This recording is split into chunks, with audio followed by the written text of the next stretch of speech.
그래서 우선 정교조 김학한 정책기획국장께서 교육 부문에 미치는 영향 등등에 대해서 약정 토론해 주시도록 하겠습니다. 예, 정교조 정책기획국장이고요. 교육혁명 공동행동에서 정책위원장으로 활동하고 있습니다. 김학한입니다. 좀 전에 이제 발표자께서 일단 서비스 산업 발전 기본 법안이 나오게 된 배경이 일단 금융의 세계화 이후 자본의 새로운 축적 체제, 축적 전략의 일환으로 서비스 산업 발전 기본 법안들이 이제 나오게 되었고, 다음에 이제 그 부분들이 공공 서비스에서도 동일하게 상품화 형태로 진행되고 있고, 이 공공 영역을 보다 더 시장화하기 위한 그러한 형태로 규제를 완화하고, 다음에 규제를 해제하는 그런 것이 이제 서비스 발전 기본법의 배경으로서 좀 설명을 해주셨는데, 일단 그 내용에 대해서 기본적으로 동의를 합니다. 일단 교육에서 진행되고 있는 상황들이 바로 그 교육의 공공성을 약화시키는 그런 방향으로 이제 진행이 되고 있거든요. 이미 이제 교육부 정부의 경우에 있어서는 이제 95년에 교육 개혁안을 발표하면서 신자유주의 교육 정책을 일관되게 이제 추진을 해왔습니다. 신자유주의 교육 정책을 추진해 왔고, 다음에 이제 박근혜 정부 들어서는 이른바 이제 4차 투자 활성화 대책이라는 이름으로 교육을 서비스 산업으로 보고, 다음에 서비스 산업 육성의 관점에서 규제를 해제하려는 그런 일련의 활동들을 해왔습니다. 그 연장선상에서 이것들을 보다 더 체계화하는 그런 것으로 일단 교육운동 진영에서는 서비스 발전 법안을 일단 이해를 하고 있습니다. 29쪽이 되겠는데요. 일단 서비스 산업 발전 법안은 교육을 바라보는 관점이 다릅니다. 일단은 교육은 개인의 성장과 발달, 그리고 이제 국민의 기본권 보장이란 관점 속에서 교육을 바라보는 것이 아니라 경쟁력과 생산성 향상이라는 산업적 측면에서, 그리고 이윤 창출을 위한 상품적인 측면에서 교육을 바라보고 있다라는 거고요. 그런 면에 있어서 교육에 대한 헌법이나 그다음에 교육기본법이 규정하고 있는 교육에 대한 것과 충돌하고 있는 그런 상황이 되겠습니다. 우리 헌법 31조는 모든 국민은 능력에 따라 균등하게 교육받을 권리를 부여를 하고 있고요. 교육기본법도 능력과 적성에 따라 교육받을 권리를 가지도록 되어 있고, 다음에 교육의 기회균등과 관련해서 교육의 차별을 받지 않도록 하고 있고, 국가와 지방자치단체는 학습자가 평등하게 교육을 받을 수 있도록 교육 여건 격차를 최소화하는 시책을 마련하도록 그렇게 하고 있습니다. 다시 말하면 교육은 국민의 이제 기본적인 권리이고, 그다음에 이러한 권리를 보장하기 위해서 국가와 지방자치단체로 하여금 평등한 교육이 이루어질 수 있도록 교육 여건의 격차를 최소화하고, 이를 위해서 안정적으로 교육 재정을 확보하도록 하고 있습니다. 그런데 이 서비스 발전 기본법은 보면 국가와 지방자치단체로 하여금 교육 또한 생산성 향상과 경쟁력 향상을 위한 대책을 수립하도록 하는 그런 내용으로 교육을 바꾸고 있다라는 거고요.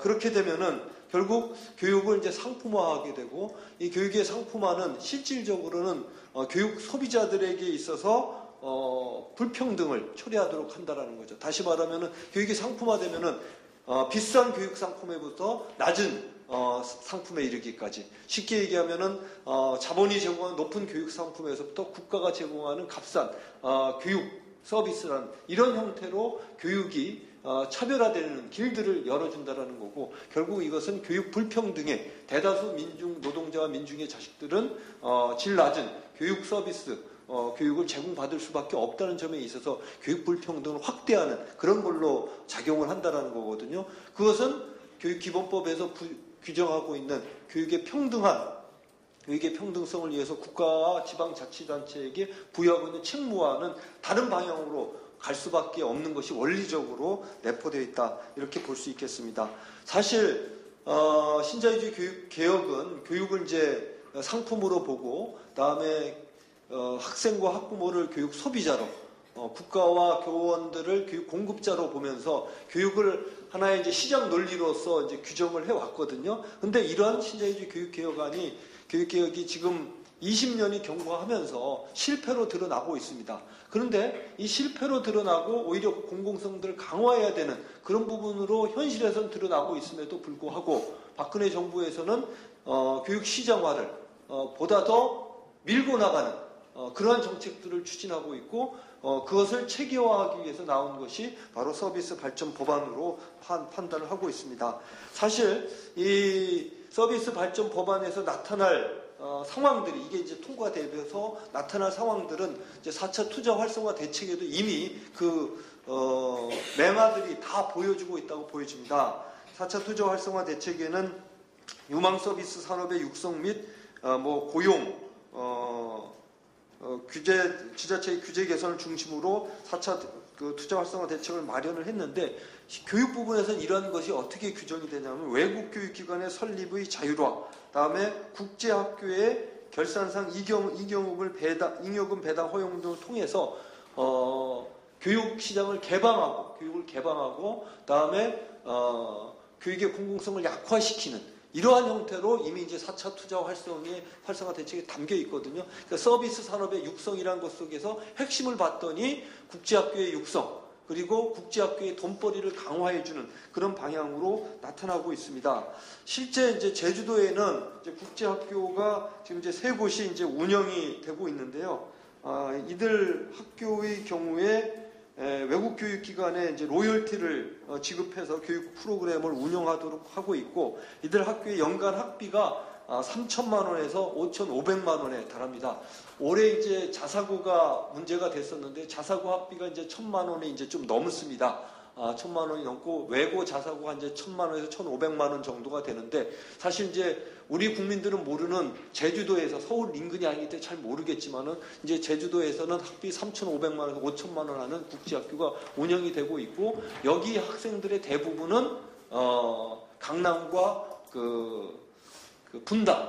분당에 주소를 두고 있는 학부모들의 자제들이 들어가고 있는 그런 상황입니다. 그러니까 다시 말하면은 이 교육의 상품화가 진행이 되면서 교육의 서열화, 그리고 교육의 양극화가 나타나고 있는 그런 형태로 진행이 되고 있거든요. 그래서 이 국제학교 같은 경우에는 외국의 해외 유학 수요를 줄이겠다라는 이름으로 나왔지만은 사실은 여기에서 중고등학교까지 받고 대다수의 학생들이 외국 대학으로 유학을 가는, 즉 유학의 발판, 플랫폼으로 이제 기능을 하고 있다라는 거고요. 다음에 외국 유학으로 나가지 못하는 학생들의 경우에 있어서는 이 국제학교에 있어서 활동을 바탕으로 해서 국내 이른바 상위권 대학으로 진입하는 그러한 통로들을 추가적으로 확보할 것으로 판단하고 있습니다.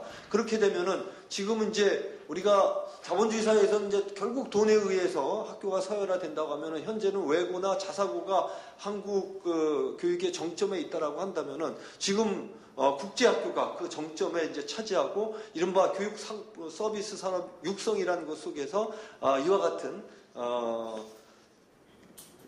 교육을 양극화하는 새로운 학교들이 나타나는 그런 것을 가져오게 된다는 거죠. 그래서 전반적으로 보면은 이것 자체가 공교육의 공공성들을 파괴하고 공교육의 서열화들을 가져오고 교육의 양극화를 추동을 하면서 결론에 있어서는 교육 불평등을 심화하는 그런 것으로 이게 작용을 할 것이다 라는 점입니다. 그래서 일단은 서비스 산업 발전 법안은 이제 이러한 지금 진행되고 있는 투자 활성화 대책에 있어서 법적 근거를 마련하고 공교육의 사유화, 영리화에 박차를 가하겠다는 겁니다. 그러나 교육은 상품이 아니고 국민의 권리이고요. 교육의 공공성을 그런 측면에서 교육의 공공성을 약화시키고 영리화의 고삐를 풀어줄, 빗장을 열어줄 서비스 발전 법안은 중단돼야 될 것 같습니다. 지금 필요한 것은 이 교육에 있어서의 발전, 공교육의 발전을 위해서 필요한 것은 이런 서비스 발전 법안이 아니라 공교육에 대한 재정을 확보하고, 다음에 교육의 균등한 권리를 보장하기 위한 교육체제의 개편, 다음에 교육 지원과 관련된 이런 법안이 지금 필요한 것이지 교육 서비스 발전 법안이 필요한 것이 아닙니다. 그래서 우리에게는 이 서비스 발전 법안에 있는 서비스나 발전 심의위원회가 아니라 오히려 교육, 의료, 문화의 공공성을 향상시킬 사회복지 또는 사회공공성 추진위원회, 이런 심의위원회가 오히려 공공 영역의 발전을 위해서 필요하다, 이렇게 주장을 하겠습니다. 이상입니다. 예, 수고하셨습니다. 이 교육 서비스 산업이냐, 교육이 굉장히 낯설입니다. 근데 지금 제주도에서 이미 뭐 일부 시작되고 있다는 그런 상황을 또 좀 공유를 했는 셈이고요.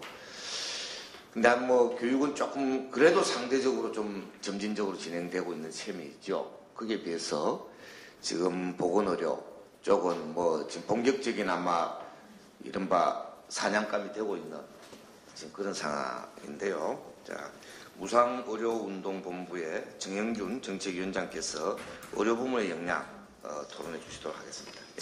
예. 박석은 대표님께서 정말 예리한 지적을 해주셨는데요. 보건의료 부분의 지금 산업화 혹은 이제 영리화, 민영화, 사유화 수준은 상상을 초월하는 수준이라는 걸 다들 알고 계실 것이고, 그래서 그 강론을 가지고 오늘 이 자리에서 이야기하는 자리는 아닌 것으로 판단해서 중요한 지점을 몇 가지 저는 말씀드리고, 향후에 이것들이 벌어지게 되는 것들에 대해서 조금 마지막 마무리 드리겠습니다.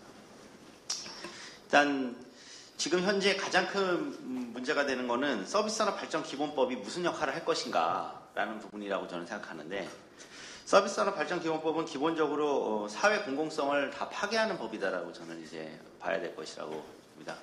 왜냐하면은 아까 앞에 다 이제 재관에서 박사님 이하 다 말씀을 하신 것들이 이 법안에서 취급하는 것들은 사실 대부분이 공공사회 정책과 관련이 있는 것들입니다. 그래서 이제 지난주에 제가 국회 토론회 때는 김용익 세민연 의원께서 그 이야기를 하셨는데, 한국에서 지금 정치는 청와대가 하고 경제정책은 기재부가 하고 나머지 정책은 하는 데가 없는데 사실은 기재부가 한다. 그러니까 이야기가 무슨 이야기냐면 기재부가 혼자 다 한다. 정치는 청와대에서 조금 하고 나머지는 다 기재부가 다 하는 나라라는 것입니다. 지금 현재 상태가 이렇습니다. 기재부 독재의 나라입니다. 거의 사실. 그런데 이것을 이제 명확하게 기재부 독재, 자본 독재로 허용하게 해주는 것이 이 서비스산업발전기본법이다라고 하는 점을 다시 한번 설명드리고요. 두 번째는 이 법은 지금 이 박근혜 정부가 의료 쪽에서 벌리고 있는 것들에 대해서 한번 다시 복기를 해보면은 가장 대표적으로 지금 메디텔이라고 해가지고 의료관광 호텔이 있는데, 이것은 지금 시행령으로 해가지고요 이미 급속도로 다 지금 진행을 시켜서 이미 끝나버렸고, 또 최근에 저희가 7월에 200만 명가량의 국민들이 반대 서명을 하고 했던 부대사업 확대건과 영리자회 사건은 시행 규칙과 가이드라인이라고 하는 그런 이야기를 들이밀면서 행정독재식으로 또 처리를 한 바가 있고요. 그리고 몇 차례에 걸쳐서 지금 신의료기술 평가를 간소화하면서 사실상은 전 국민을 지금 마루타로 지금 만드는 이런 의료 규제들은 사실 다 시행 규칙으로 다 해결하고 있습니다. 무슨 이야기냐면 전부 행정부에서 행정독재로 하고 있는데요, 국회를 거치지 않는다는 것이죠. 근데 이 서비스산업발전기본법을 잘 보시면요, 여기에는 이 대통령령 위임으로 교육, 의료뿐만 아니라 제조업 위에 모든 분야를 다 집어넣기 때문에 이 시행령 위임이라고 하는 거를 훨씬 더 확대할 수 있는 여지가 크고, 이미 하고 있는 것들의 합법성을 가져다 준다는 점에서 심각한 문제가 있다는 것입니다. 근데 이제 그런 측면에서 보면은 이게 입법부 권한을 완전히 진짜 무력화시키는 법 중에 또 하나라고 볼 수 있는데, 이 법이 앞서 다 이야기했지만 18대 국회에서 그래서 폐기가 됐었던 것이고 여러 가지 문제가 있었기 때문에요. 그리고 이 19대 국회 들어서도 지금 거의 2년 동안 논의조차 되고 있지 않다가 지난달에 이 새정치민주연합의 기획재정이 간사인 윤호중 의원이 이거를 지금 상정 합의를 해준 것이 바로 저희가 오늘 이 자리에서 다시 한번 이 토론회를 하게 만든 계기가 아닌가 싶습니다. 그래서 이 국회에서 진짜 이 새누리당이나 진짜 새정연이나 뭐 새누리당이야 정부의 지금 뭐 거의 친여당 여당이기 때문에, 정부 여당이기 때문에 그렇지만, 야당은 최소한도 이 문제에 대해서 이것은 입법부의 3권 분립을 가지고 철저하게 외면하는 법인데, 이런 법을 가지고 이렇게 상정하고 통과시키는데 실수라도 협조해서는 절대 안 된다는 걸 다시 한번 말씀드리고 싶고요. 이제 이 내용 중에 몇 가지 중요한 점은 앞에서 이 법의 내용에 대해서 자세히 조금 설명을 안 해주신 부분이 있어서 다시 한번 제가 강조를 드리는 건데, 선진화위원회라고 불리는 서비스산업 선진화위원회를 구성하는 부분이 바로 가장 그 핵심적인 그 조항입니다. 이 서비스산업위원회는 내용은 민간협동위원회니까 상당히 민주적으로 구성이 되어 있는 것 같지만, 내용을 잘 읽어보면은 이 위원회에서 어떤 이견이 제시돼서 충돌이 될 경우에 각 부처는 시행계획을 기재부 장관에게 제출하고, 선진화위원회가 각 부처의 개선 의견을 통보한다는 점에서 기재부 장관이 사실은 교육부 장관, 복지부 장관 위에서 의견 청취한 다음에 다시 지시를 내리는 그런 위원회입니다. 이 구성 자체를 보게 되면은 각 부처 장관이 추천한 사람들을 가지고 기재부 장관이 위촉하는 구조이기 때문에 이것도 기재부 장관이 마음대로 하는 구조이고요. 이런 구조는 사실은 뭐 건정심이나 뭐 방송통신위원회 등과 비교했을 때도 말도 안 되는 비민주적인 구조고, 이 무조건 이 위원회의 장은 기재부 장관이 한 명을 하고 나머지는 민간위원장이 하는데, 그 민간위원장도 기재부 장관이 이제 위촉을 하는 그런 형태이기 때문에 사실은 뭐 기재부 장관이 북치고 장구치는 위원회입니다. 이런 위원회를 만들게 되면은 아까 앞서 말했듯이 기재부가 자기 마음대로 하는 것을 이제 완전히 합법화해 주는 것이기 때문에, 지금 가뜩이나 뭐 의료 부분 같은 경우에는 보건복지부 장관이 정말 하는 일이 뭐냐, 저희가 보건복지부 장관 당신 진짜 도대체 무슨 일 하냐고 맨날 이야기하는 수준인데, 이제는 아예 대놓고 그냥 기재부 장관을 찾아가야 되는 그런 상황이 되는 것이죠. 의료 부분에 이제 이 영리적 사업 재구성이라는 거는 사실 박근혜 정부가 지난 2년 동안 진행한 이 부분들이 제일 처음에 나오게 된 것들은 그 의료산업화 선진위원회라고 노무현 정부 때 나온 이야기들이지만, 이명박 정부 때 들어서 사실 이것을 서비스 산업으로 이제 통칭을 하면서 낸 것들이 몇 가지가 있습니다. 그것이 2008년 4월, 그리고 2008년 9월, 2009년 1월에 걸쳐서 3단계에 걸쳐서 했는데요. 40페이지를 보시면 나오는 내용인데, 여기에 나온 내용들이 지금 다 추진하는 가장 구체적인 내용들입니다. 2008년 4월에 나온 내용을 보시면은 1단계에서 의료관광 활성화라는 것을 이야기해서 지금 똑같은 이야기 다시 하고 있는 거고요. 해외 환자 유치할선 하게 해달라, 영리병원 허용해달라, 의료채권 허용해달라, 의료호텔 허용해달라, 그리고 외국 이사를 해야 되니까 원격 의료 허용해달라 했는데, 지금 여기서 의료호텔은 이미 허용했고요. 그리고 이제 지금 영리병원은 계속 규제 완화하고 있고요. 경제자유구역에. 그 외국인 환자 유치할선권도 지금 보건복지위에 보험업의 해외 환자 유치할선권 이미 올라가 있고, 그 다음 2008년 9월에 한 것들을 다시 한번 확인해 보시면은, 여기는 원격 의료, 민간보험사의 건강관리 서비스, 그 다음에 1인 1개소법 완화, 그 다음에 비약사의 약국 설립 허용 등이 있어가지고 사실은 직능단체의 강한 반발을 또 한번 산 적이 있습니다. 그래서 기억하실지 모르는데 작년 11월에 민주당 김현미 위원실과 함께 의료 부분은 따로 또 서비스산업발전기본법 반대를 명확히 하는 토론회를 한 차례 한 바가 있습니다. 직능단체도 다 와서요.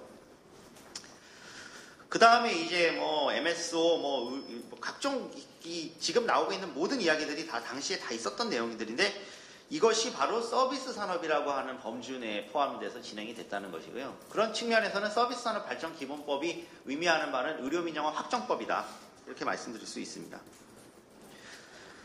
그리고 이제 박근혜 정부 들어서는 뭐 다들 아시겠지만은 이미 기재부가 복지부를 대체한 상황이다. 저는 기재부가 복지부를 대체했는데 지금 이렇게 이 법을 통과시키려고 하는 거는 이제 그걸 확정적으로 이제 기능적으로 완벽하게 이제 합리화시키는 그런 기제로 작용할 수 있다는 거고요. 박근혜 정부는 뭐 아시다시피 4대 중증질환 국가보장 100% 공약으로 사실 당선이 됐는데, 의료 쪽으로 보면요, 기초의료연금 뭐 20만 원 이런 것들이 더 중요하지만 의료 쪽으로는 이제 4대 중증질환 국가보장 100%인데, 그거는 작년에 이미 다 완전 누더기로 만들어서 폐기 처분한 지가 오래됐고, 3대 비급여 문제만 지금 그나마 뭐 조금 해결해 주겠다고 하는데, 그것도 이제 건강보험 흑자로 돌려가지고 국민들이 낸 보험료로 지금 그거 일부 메꿔주면서 생색내는 그런 수준입니다.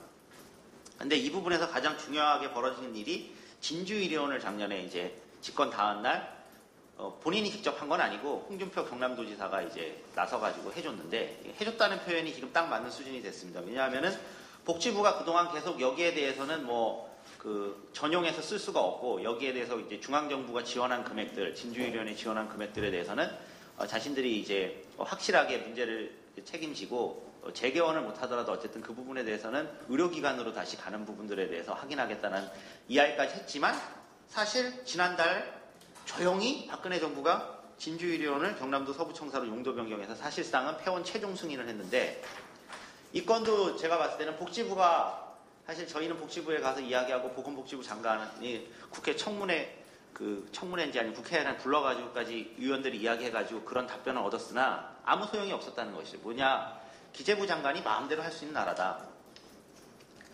그리고 이제 뭐 의료 관광이나 원격 의료 같은 것들도 지금 사실 추진 세력이 복지부로 되어 있지만 사실 이게 복지부냐라는 의혹이 계속 듭니다. 그래서 국회를 거치지 않아도 되는 뭐 부대사업 확대, 영리자회사, 메디텔, 경제자유구역 같은 것들은 다 지금 사실 행정독재로 다 해결을 한 상태입니다. 그래서 이제 남은 것들은 법안 개정 사항인데요. 병원 인수 합병 허용권이 지금 다시 새누리당 지금 의원이 발의해가지고 이번 12월 9일에 또 올라와 있고요. 이것도 18대 국회에서 폐기됐는데 또 지금 하고 있고, 원격 의료 허용 처음에 심재철 의원이 냈다가 안 되니까 다음에 정부 입법으로 또 해가지고 지금 이미 상정돼 있는 상태입니다. 지금 뭐 의협하고 맨날 지금 싸우고 있지만요. 보험업 환자 유치 알선도 뭐 집권하자마자 올렸고요. 그리고 이제 6차 투자 활성화에 보면은 국제의료특별법이라 해가지고 이런 걸 다 포괄해가지고 또 법을 하나 큰 걸 만들어가지고 하는데, 이 부분은 이제 뭐 확인을 해보니까 기재위에다가 올릴 건 아니고 이것도 보건복지부에 올린다고는 하는데, 보건복지위에 올린다고는 하는데 이걸 또 기재위에 올릴까 아주 걱정이 됐었습니다.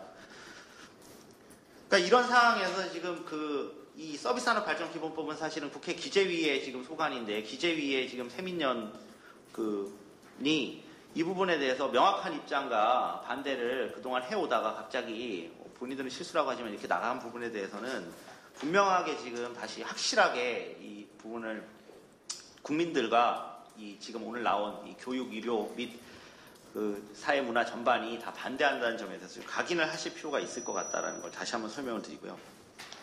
서비스나 발전법에서 어쨌든 추진되는 것들이 확인이 된다면 의료인들한테는 사실은 아주 재앙이고요. 이것도 의료가 이제 다 자본에 포섭되는 것이고, 그리고 이제 국민들은 사실은 의료비 폭등과 저희가 여기 지금 미국식 의료제도로 한 번에 건너갈 수 있는 것이다라는 부분을 다시 한번 강조드리면서 마치겠습니다. 예, 수고하셨습니다. 사실은 뭐 이미 본격적인 사냥이 시작되고 있고 좀 더 큰 사냥도 아마 곧 진행되는 뭐 그런 긴박한 그런 상황이죠. 자, 문화 쪽은 어떨지, 뭐 문화 쪽은 좀 더 현재 서비스 산업의 재벌화나 조직 자본화 또는 시장화 어느 정도 어떻게 되고 있는지 한번 좀 토론을 들어보도록 하겠습니다. 이현재 소장께서 해주시겠습니다. 예, 문화연대 이현재입니다. 옆에서 지금 의료 쪽 발표 위원장 정책위원장 하시는 거 듣고 깜짝 놀랐습니다. 대부분의 그 자리에 문화만 놓으면 비슷하고 처음에 말씀해 주신 그 문장은 이미 제가 페이스북에 올렸으면 정말 명문장이죠. 모든 건 기재부가 한다.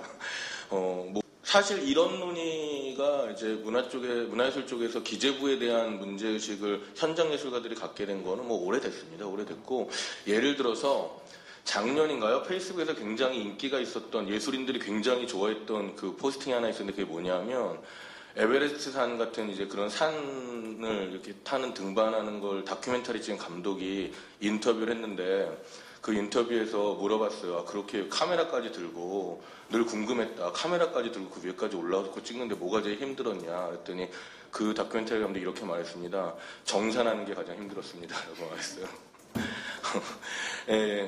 모든 지금 한국에서 이어지는 문화예술과 관련된 이런 것들의 가장 큰 문제 중에 하나는 철저한 경제환원적인, 경제적 가치가 무의미하다는 뜻이 아니라 과잉된 권력으로서 어떤 기재부, 철저한 경제 관료들의 어떤 맹목적일 정도의, 하지만 전혀 문화적, 사회적 인식이 좁은 이런 분들이 만든 정책들로 모든 게 평가되고, 그것의 모든 오히려 거꾸로 문화와 예술의 발전을 위해서 국가정책이 존재하는 게 아니라 그들의 어떤 권력과 평가와 이해를 위해서 이것을 맞춰주는 것들이 이제 지난 한국 사회 문화행정의 대부분의 모습이었습니다. 그래서 언제나 말하죠. 문화부 관료들이, 힘없는 문화부 관료들, 마이너리티 정책을 하는, 이렇게 말하죠. 기재부를 설득해 주셔야 됩니다. 기재부가 이해하게 됩니다. 도표를 그려주세요. 수치를 말해주세요. 이렇게 말합니다. 이게 지금 한국 사회의 냉정한 현실적, 이건 진보고 대안이고 문화연대 입장이고가 아니라 엄연한 현실이죠. 근데 지금 이 서비스 발전 기본법을 보면 오히려 그런 것들을 어떤 문화적 정책의 전문성이나 어떤 문화에 대한 이해나 감수성이 더 확보되지 않은 기재부의 권력을 강화하는 그런 법이죠. 모든 것들을 기재부 장관이 더 결정하게 만든 이 법에 당연히 동의할 수가 없죠. 결론만 말씀드린다면 사실은 지금 현재 여기에 언급된 전제들은 뭐 전제 자체도 동의하기 힘들지만 아주 자본주의적인 정책으로 보더라도 이걸 하고 싶으면 문화 쪽은 서비스 산업 발전 기본법이 필요한 게 아니라 문화행정 발전 기본법이 필요합니다. 문화행정 발전 기본법이 필요하고 이런 철저한 경제적 가치로 환원되는 것이 아니라 문화나 교육이나 복지나 이런 사회적 공공성이 높은 영역들, 의료도 마찬가지겠죠. 하지만 어쨌든 이런 문화적인 그런 이 사람들이 되게 좋아하는 언어들이 있지 않습니까? 세계적인 수준의 글로벌 스탠다드 수준의 평가와 지표와 정책을 도입할 수 있는 그런 프로세스가 오히려 필요할 거다라고 이제 결론부터 말씀드립니다. 그 발제 조금 이해를 돕기 위해서 그 발제자께서 작성하신 그 문제의 항목에 맞춰서 좀 토론을 몇 가지 해볼까 합니다. 먼저 여기 나와 있는 것처럼 그 문화는 아시는 것처럼 자유무역협정이라든지 그동안 모든 과정에서 가장 상품화되는 것, 서비스 상품으로 규정되는 것을 반대해왔던 세계적인 그런 합의 구조들이 있었습니다. 그래서 그것의 대표적인 것이 바로 한 달 전, 이제 한 달도 아직 안 됐죠. 이 국회에서 이제 통과됐고 이제 발효를 한 달 전에 한 문화다양성 보호와 증진에 관한 법률입니다. 문화다양성 보호와 증진에 관한 법률의 핵심적인 철학과 가치는 지난번 기자회견 때도 말씀드렸지만 바로 이겁니다. 문화는 서비스 상품이 아니다. 문화는 공급될 수 있는 게 아니다. 문화는 상품으로 대체될 수 있는 게 아니다. 그렇기 때문에 지금까지 자본주의 발달 과정에서 문화라는 것을 철저하게 상품으로 공급해왔기 때문에 우리가 이런 삶의 위기에 직면하고 있는 거다. 이것이 지금 세계적인 문화 정책, 이건 뭐 좌우가 없습니다. 그렇기 때문에 그 부분에 대해서 이 페이퍼는 전혀 그걸 반영하고 있지 못합니다. 앞서 연구원들이 하셨다는 그 연구의 그 분석들은 문화와 관련된 거 몇 개만 봐도 전혀 문화에 대한 이해를 하고 계시지 못해요. 예를 들면 그 연구원에서 이 법을 2011년에 하셨다는 법에서 뭐 여행, 관광 이런 거 보면은 13페이지에 이렇게 써있죠. 여행 서비스 산업의 경우 개별 여행객 기호에 맞게 제공되는 서비스가 거의 없을 뿐만 아니라 정말 비현실적인 이야기입니다. 지금 이게 홍대 앞에서부터 제주도까지 너무 많은 게스트하우스와 너무 많은 여행산업 개발 때문에 문제가 되고 있어요. 전혀 여행 못 다녀보신 거예요. 연구실에만 계셨어요. 너무 슬픈 얘기죠. 그 다음 그 밑에 그 규제의 문제, 지금 CJ부터 시작해서 너무 많은 독과점 때문에 여기서 화요일날 토론했습니다. 배재정 국회의원이랑 문화산업 종사자들이 심각한 독과점 문제 때문에 살아남을 수가 없는 이거는 몇몇 기업을 제외하고는 자본을 제외하고는 문화산업을 할 수가 없어요. 그래서 지금 문화산업 종사자들조차도 친자본주의적인 문화산업 종사자들조차도 독과점의 문제를 계속 제기하고 있는 겁니다. 불공정 거래 문제. 예를 들면 음원 차트 같은 거 말씀드릴까요? 음원 차트는 여러분들이 보시는 벅스나 멜론의 음원 차트는 1위부터 20위까지 사재기를 하지 않으면 올라갈 수 없습니다.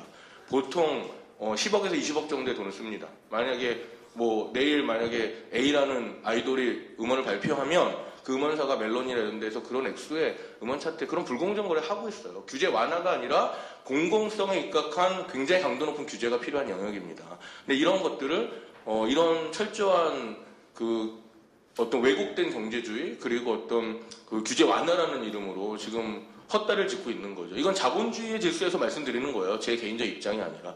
그렇다면 지금 필요한 것은 이런 문화를 과도하게 서비스하고 산업화시키는 것이 필요 아니라 문화의 원래 가치를 만드는 것이 모든 여행이나 관광이나 산업의 기본입니다.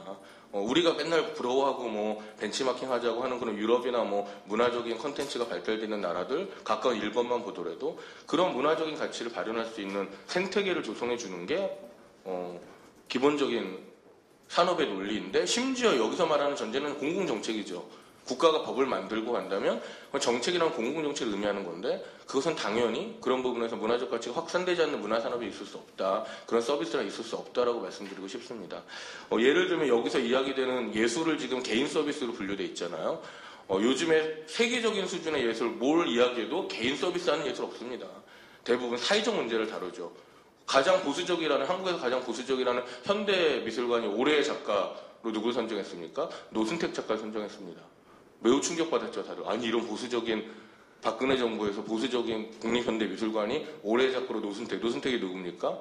용산 참사부터 지금 이 순간에도 쌍용자동차, 콜트콜텍 노동자 이런 사람들을 카메라에 담았던 작가죠. 이미 예술은 굉장히 공공적인 작업들을 본격적으로 하고 있고 도시재생이나 문화예술 교육이나 이런 공공정책의 어떤 솔루션 정책으로서 혹은 문제해결적 정책으로서 커뮤니티를 만드는 마을 만드는 정책들로서 박근혜 정부도 입만 열면 말하잖아요. 마을 만들기 하겠다, 뭐 커뮤니티 활성화하겠다, 지역문화 하겠다. 근데 지금 실제로 말은 그렇게 하면서 핵심적인 정책, 지원 정책을 둘러싼 권력과 돈의 관계에서는 철저하게 경제적 관점으로 환원하고 있는 거죠. 더 강하게. 그러니까 이런 부분들은 오히려 이 법의 취지와는 전혀 반대로 문화예술계를 심각하게 독과점화시킬 것이고 경제적, 문화적, 사회적 가치를 훨씬 퇴행시킬 것이다. 그리고 이런 방식의 문화행정과 정책은 사실은 개발국가들이 하던 정책이죠. 개발동산 국가들이 하던 정책입니다. 지금 문화부 관료나 정부 관료들이 좋아하는 뭐 프랑스나 뭐 이런 선진국이라고 말하는 정책이 아니라 정말 처음에 문화정책을 시작할 때 철저한 경제 관료들이 하던 그런 정책들입니다. 그렇기 때문에 결코 이 부분에 대해서 동의할 수 없다라고 말씀을 드리고 싶습니다. 마지막으로 문화 다양성이라는 것들이 지금 굉장히 화두로 떠오르고 있고 문화라는 것은 말씀드린 것처럼 문화뿐만 아니죠. 뭐 저는 또 각각의 특징이 있지만 다른 부분도 마찬가지라고 생각하지만 문화만 이야기한다면 문화라는 것은 사실은 굉장히 특이성을 가지고 있습니다. 인간 개인은 그리고 커뮤니티, 마을, 국가까지 어떤 자신의 정체성이라는 것이 있고 그 정체성들이 어떻게 교류하고 그 가치를 발현하는가가 정책적인 굉장히 중요한 관심 분야입니다. 그렇기 때문에 사실 이것을 지금처럼 서비스 상품, 공장에서 찍어내는 것처럼 혹은 아니면 일반화시켜가지고 공급하는 방식으로 할 것이 아니라 국민 개개인이, 시민 개개인이 자신의 문화를 만들고 표현할 수 있는 이러한 정책들을 만들어야 되고 그런 부분에서 현재 지금 나와 있는 서비스산업발전기본법은 이 법이 주장하는 내용과는 전혀 정반대로 문화의 공공성은 물론 문화산업 서비스 영역까지도 굉장히 획일화시키고 경쟁력을 떨어뜨릴 것이다 라고 말씀드리고 싶습니다. 그럼 문화가 상품이 아니고 교육이 상품이 아니고 의료가 상품이 아닌데 방송은 상품이 아닌가요? 사실 좀 헷갈리죠. 아마 일반 시민들뿐만이 아니라 방송 산업에 종사하는 사람들도 헷갈려 할 겁니다. 산업이 아니야. 상품이 아니야라고 했을 때 뭐냐면은 사실은 그만큼 이미 공공성이라는 게 훼손이 돼 있기 때문에 안팎의 자본들에 의해서 대자본들에 의해서 재벌과 외국 자본들에 의해서 이미 사실은 장악의 도가 너무나 높고 많이 침식이 되어 있기 때문에 사실은 이렇게 헷갈리는 거죠. 그런 의미에서 저는 솔직히 좀 그 토론 들으면서 앞에 토론들 들으면서 역으로 좀 부럽다는 생각을 해보는 겁니다.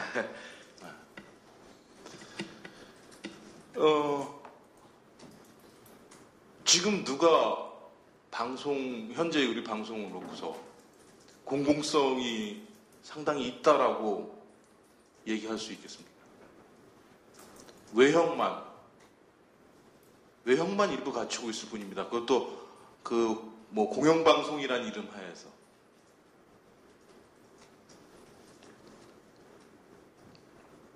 그러니까 뭐 KBS, EBS 그런데 주로 그러니까 방송 쪽에서 얘기되는 건 공공성이 아니고 사실은 그런 거죠. 뭐 정권에 대한 직접적인 굴종 여부 뭐 이런 것들. 가시적이고 직접적인 이거 정도가 문제가 될 뿐이죠. 그리고 또 그렇기 때문에 약간 착각을 하는 경향도 좀 있어요. 마치 현 집권 세력들에 대해서 조금이라도 비판적인 태도를 취하면 그게 마치 무슨 공공성이 있는 것이냐 이렇게. 이미 사실은 그렇습니다. 그 배경을 조금 대부분 아시지만 그래도 환기 차원에서 좀 말씀드리면 사실 방송은 이미 그러니까 25년 전부터죠. 1990년도부터 사실은 이 신자유주의의 길을 걷기 시작을 했습니다. 공공성이라는 건 그때부터 무너지기 시작을 했습니다. 90년도에 그 방송구조 개편 이렇게 이래서 그때 이제 SBS를 이제 상업방송을 이제 만들고 그 다음에 또 지금 여러분 아시다시피 외주 제작이 지금 그 방송 전체에서 약 50% 정도를 차지하는 프로그램에서 그때부터 뭐냐면 이것들 비율을 갖다가 아웃소싱이죠. 그러니까 프로그램 아웃소싱인데 제작을 의무적으로 그 얼마 이상을 해라라고 해가지고 그 비율들을 계속 높여갔어요. 그런 것들을 의무화시켰고요. 그 다음에 지역의 또 이 민방들을 이제 만들어냈고 뭐 이제 이런 것들이죠. 그러니까 그때부터 생겨나는 모든 것들은 다 자본에게 몰아준 겁니다. 대자본들에게. 그리고 그 다음에 이어서 뭐냐면 95년도에 케이블들이 생겼죠. 케이블 채널, TV가 생겼죠. 그래서 뭐 프로그램 공급하는 채널 운영하는 데하고 그 다음에 요즘 여러분이 아시겠습니다만은 CNN 같이 이런 어떤 SO라고 하죠. 지역의 그 망들을 운영하는데 가입자들 망 운영하는데 이런 데도 다 사실 자본들한테만 준 거죠. 그러니까 크게 보면 방송이라는 영역을 갖다가 이전에 그 공적인 부분으로 이제 그러니까 뭐 KBS나 MBC 이렇게 돼 있던 부분들의 새로운 이 시장 세력들에게 새 영역들을 계속적으로 열어줬던 겁니다. 그리고 마찬가지로 그곳에는 외국 자본들이 언제든지 들어올 수 있게. 그래서 사실은 국내 재벌과 국내 대자본과 외국 자본이 서로 연합할 수 있는 연합하도록 만들어서 그 영역들을 계속 확장해주는 과정이었던 거죠. 그게 90년대에 일어났던 일이고 2000년도에도 이제 2000년 방송법이라고 하는데 그때에도 한번 다시 그러니까 김대중 정부 때 또 했었죠. 그때 했던 건 뭐냐면 일부 이제 이른바 민주적인 가버넌스를 하는 영역들을 좀 도입을 했죠. 시민단체들 를 갖다가 공영방송 이사회에 좀 참여시킨다든지 이런 식으로 이제 하면서 방통위원회 만들고 그래서 간접적인 지배체제를 유지했는데 그러면서 실제로 한 것들은 뭐였냐면 위성방송 같은 영역들을 열어서 또 이것도 대자본에다가 내외 자본에다가 확대해주고 뿐만이 아니라 케이블 쪽 영역 같은 데서는 케이블이 이제 워낙 우후죽순처럼 처음에 많이 생겼고 그 당시에는 공공성을 유지한다 그래가지고 어떻게 했냐면 시스템 오퍼레이터 SO라는 데하고 그 다음에 PP라는 데 이런 데를 다 이렇게 복수로 소유를 못하게 해놨었어요. 그러니까 3분할 제도로 해서 분할을 해놓고 막 이게 지역성 유지를 위해 가지고 또 권역별로 나눠놓고 이렇게 했었는데 이런 거 다 없앴죠.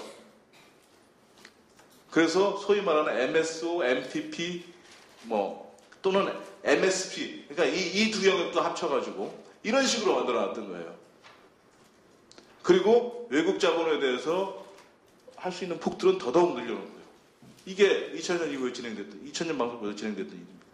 그리고 마지막으로 2009년도에 여러분 기억하시겠습니다만 이 국회 기억하시죠? 저기 종편 채널 허가하면서 왜 국회에서 저희들 그런 데서 농성하고 본회의장에서 이제 소란 피웠다고 난리치고 이랬던 데 있었죠.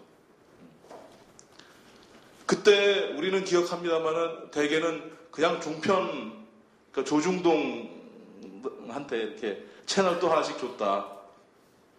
줬다라고만 기억을 합니다만 실제로 그때 그것과 더불어서 거의 모든 영역에 대해서 외국 자본의 소유 비율이라는 것들 이제 거의 예전에 한 30% 이렇게 했었거든요.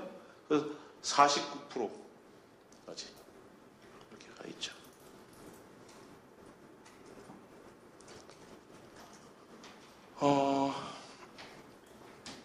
그래서 지금 현재 한번 상태를 한번 보면 이게 이제 크게 세 차례 이제 그런 큰 구조 개편이 있었던 건데 이런 것들 거쳤던 건데 지금 현재 상태를 보세요.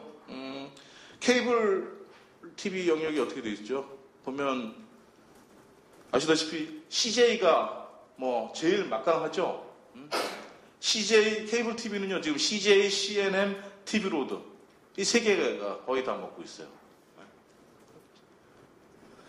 요게 이제 SO 영역이 그렇고 그 다음에 그 PP 영역 그러니까 프로그램 공급하는 영역을 보면 여기는 뭐 CJ, ENM이 최강자죠. TVN 이렇게 돼 있어요.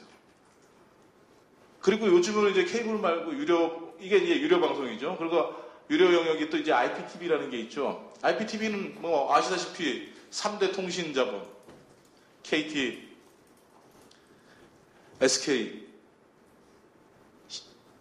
LG 이들이 외국 자본을 같이 공동 소유하고 있는 거죠. 그렇습니다. 그 다음에 아시다시피 종편 부분이 있어요. 이것도 사실은 신문 자본이 핵심이지만 일반 산업 자본들하고 국내 그 다음에 외국 자본들이 일부 들어와서 같이 이렇게 연합해 있는 소유하고 있는 거죠. 네. 그렇습니다.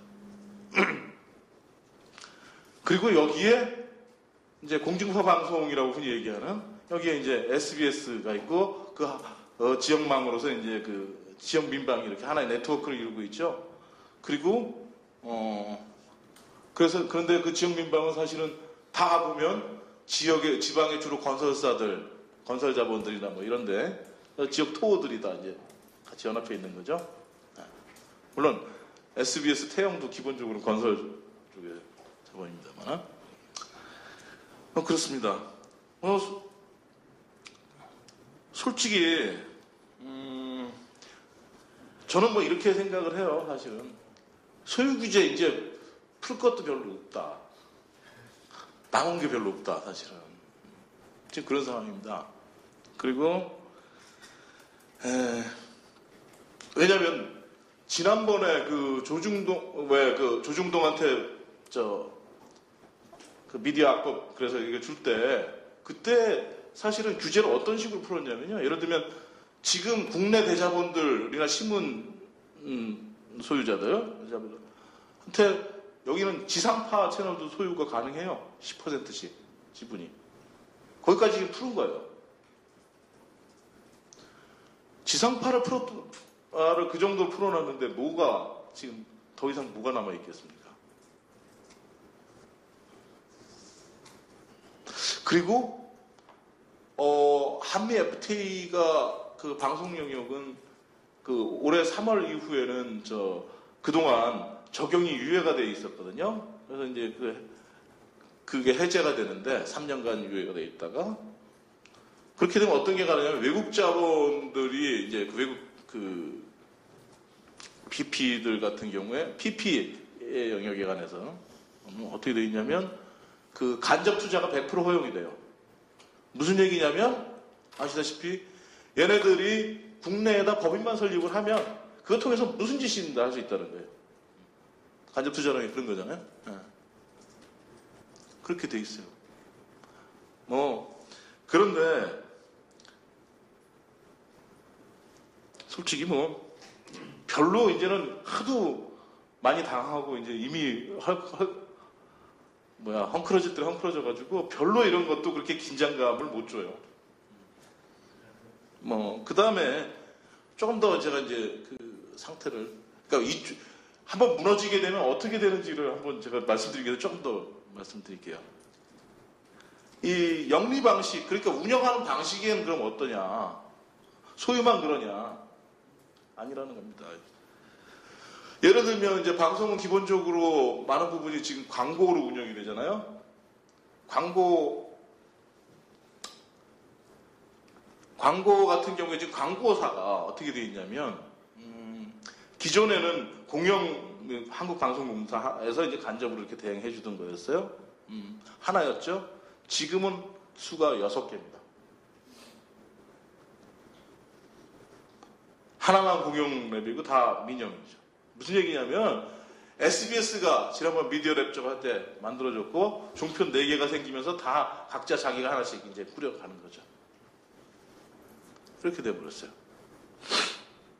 그리고 방송 광고 옛날에는 나름대로 이제 규제들이 여러 개가 있었잖아요. 근데 지금은 이제 뭐 케이블 쪽은 아시다시피 뭐 규제가 별로 없죠. 그리고 공중파에만 일부 규제가 남아 있는 게 이제 뭐 먹는 샘물이라든지 의료라든지 뭐 이런 거 몇 개 남아 있습니다. 못하게 되겠죠.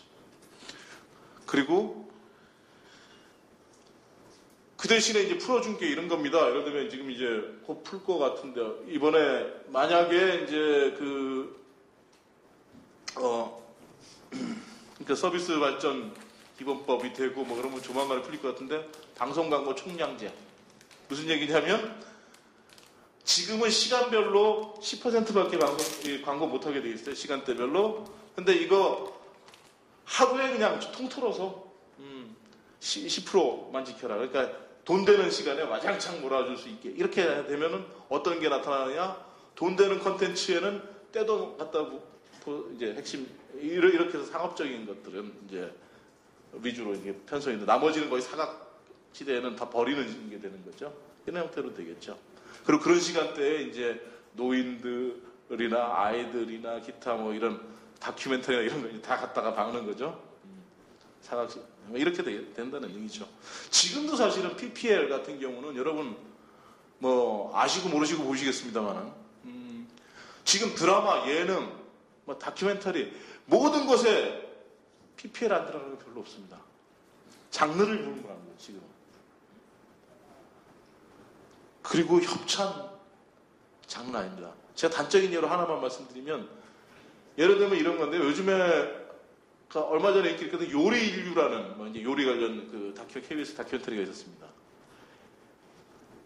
돈이 많이 들고 이제 이러니까 이런 거 어떻게 하냐면요. 협찬 얻을 때 지금은 대기업에서 협찬도 자기네가 했다고 얘기하지도 말라 그래요. 그 대신에 뭘 요구하냐면 옛날엔 자막만 이렇게 해줬잖아요. 지금은 걔네들 홍보 영상을 따로 만들어줘요. 그 팀이 따로 있어요. 이래야 지금 협찬 유지가 돼요. 이런 식으로 운영이 되는 겁니다. 그리고 이제 주로 방송 쪽에서 신경 쓰는 건 이제 방송 프로그램이라고 안 하거든요. 방송 쪽에서. 그거는 뭔가 엄격하게 뭐 지켜야 될 것 같고 이렇잖아요. 다 컨텐츠라 그러죠. 그리고 어떻게 하면 다른 영역에다 팔아먹을까? 그래서 먹고 살까? 이렇게 생각하는 거죠. 그러다 보니까 무슨 뭐 내용상에 있어서의 공공성이나 이런 것도 생각하겠습니까? 뭐 이제 그런 거고요. 뭐 그러다 보니까 이제 뭐 기본적으로 노동이라는 건 뭐 무시 정도를 떠나서 이제 감시 아예 적대 차원으로 가는 거죠. 제가 이제 이렇게 망가져 있다라는 말씀을 드리고 잠깐 이제 그러면 서비스 발전 기본법이 만들어지게 됐을 때 어떤 일들이 벌어질 건가에 대해서만 잠깐 말씀을 더 드리겠습니다. 잠깐 제 좀 길죠?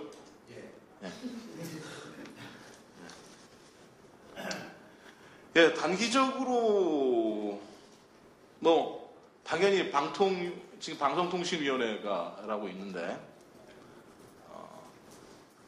독립기재위원회라고 뭐 명목상으로 그렇습니다만 이거는 뭐 이제 있으나 마나 한 게 되겠죠.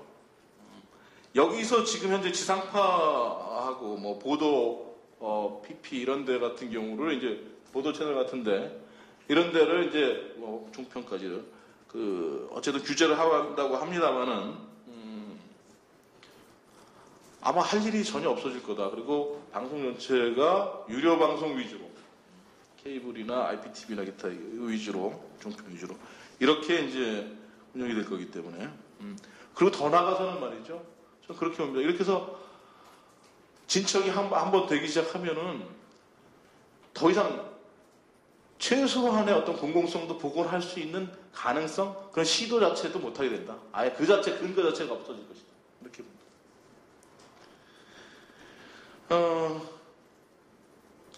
뭐 저들은 그렇게 얘기를 합니다. 그러니까 방송 서비스 매출을 뭐 지금 현재 한 13조 정도가 되는데 이거를 갖다가 2017년까지 19조 정도를 늘리겠다. 50% 이상 이렇게 얘기합니다. 핵심이 뭐겠습니까? 일단은 뭐냐면 광고 같은 경우 대폭적으로 풀어버리는 거예요. 품목 규제부터 해가지고 뭐 중간 광고 등등 이런 거 싹 풀어버리겠다는 거죠. 이래서 이건 키우겠다는 거고요. 앞으로 그렇게 되니까 광고 시장, 광고 규제 확대하고 그 다음에 컨텐츠 상업화는 뭐 당연히 이렇게 가고 아울러서 이제 뭐 한류 뭐 이런 식으로 해가지고 중국 시장 쪽으로 이제 거의 모든 걸 맞춰서 제작들을 할 가능성이 농후해질 겁니다. 그런 얘기고요. 제가 우려하는 거는 그래요. 그러니까 뭐냐면 사실 뭐 다 얘기해놨는 나쁜 일자리 뭐 이건 증대. 이건 뭐 지금 현재 CNN 보시면 아시잖아요. 바로 이게 이 사람들이 보면 케이블 TV, IPTV 영역의 노동자들인 거죠. 그리고 거기에 자본은 뭐 맥쿼리나 이런 애들인 거고요. 예. 그렇게 갈 거고 그 다음에 기존의 어떤 그러니까 언론 노동운동 자체가 사실은 뭐 이미 혼돈스럽고 거의 뭐 별 힘이 없습니다만은 앞으로는 이렇게 가면 거의 괴멸될 거다. 그렇게 봅니다. 제가 미디어랩 2011년도에 언론노조 일을 좀 했었는데 그때 미디어랩 문제가 딱 발생하니까요. 사실은 내분이 엄청나게 많았습니다. 그래서 그것 때문에 거의 하반기 2011년도 하반기에 어떤 것도 할 수가 없었어요. 사실은.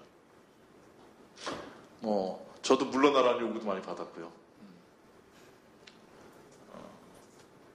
MBC 쪽은 그때부터 자기들이 미디어 랩을 갖겠다, 자사 랩을 갖겠다라고 계속 내세웠고 다른 데서는 반대했었죠. MBC 내에서 또 지역 방송하고 사이에서의 어떤 내분도 엄청나게 많았고요.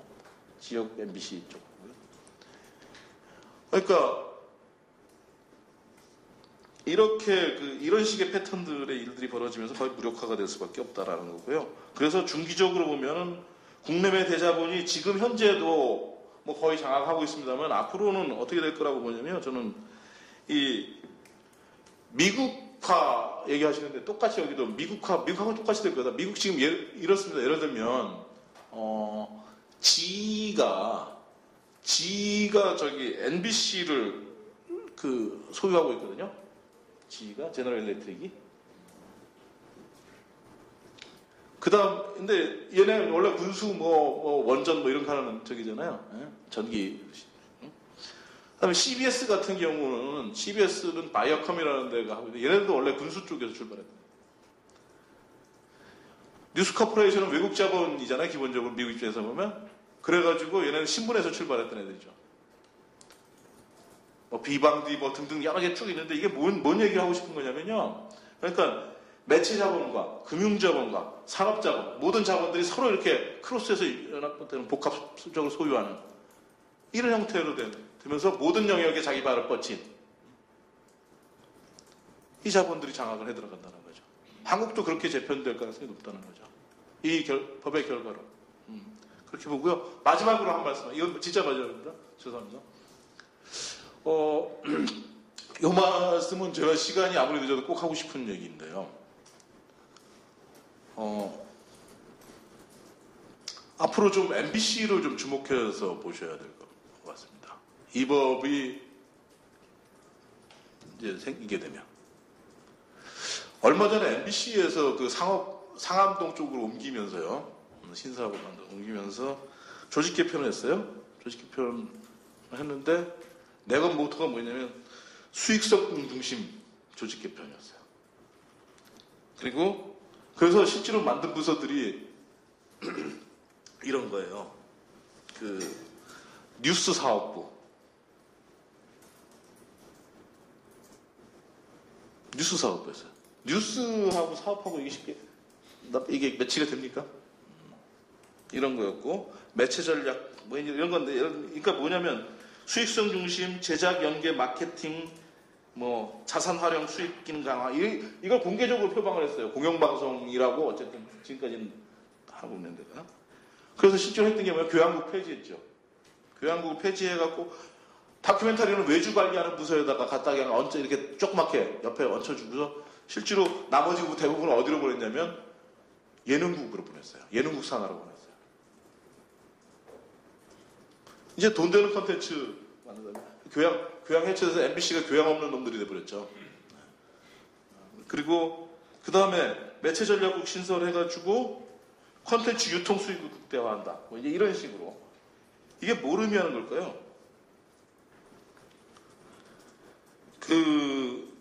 지금 그러면서 이제 지역국은 이미 통폐합을 해 들어가서 구조조정에 들어가 있고요. 그 다음에 내부 반대 세력은 뭐 아시다시피 다 여기저기로 다 쫓아버렸죠. 그리고 지금 이제 뭐 인사고과를 내세워서 이제 정리를 할 가능성이 높아요. 저는 이렇게 봅니다. 이미 사실은 MBC 내에서는 민영화가 준비가 되고 있다, 내부적으로.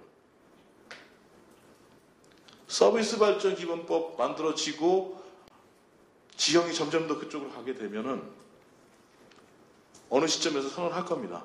그리고 이거는 아시다시피 현 정권의 의도와 딱 맞아떨어지는 겁니다.